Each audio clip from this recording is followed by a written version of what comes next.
Welcome to our channel. Today we how to authorize Dropbox app access with OAuth, beginner guide step by step clearly. To begin, navigate to the Dropbox developers website. Log into your Dropbox account. Once logged in, locate the App Console option in the top menu. Click on Create App, select the type of app you want to create. Choose the appropriate permissions for your app. Enter a name for your app. Click the Create App button to finalize the setup. After creating the app, find the OAuth 2 section on the App Settings page. Take note of your app key and app secret. Now, scroll down to the OAuth 2 section. Click on Add Redirect URI. Enter the URL where users will be redirected after authorization. Save your changes to update the settings.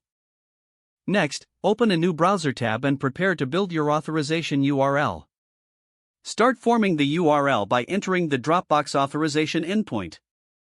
This endpoint usually looks like https://www.dropbox.com/oauth2/authorize.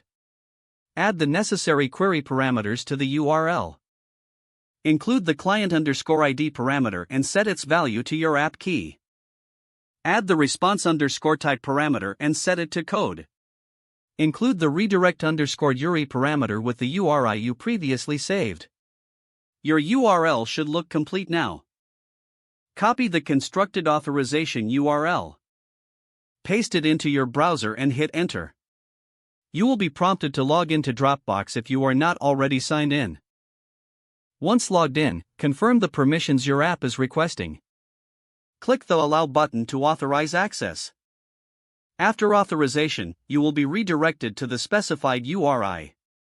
The redirect will include a temporary authorization code in the URL.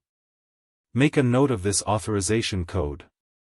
Now, return to your app settings and prepare to exchange the authorization code for an access token. Open a tool like Postman or your preferred API client for this step. Don't forget to like this video and subscribe to our channel for more step-by-step tech guides.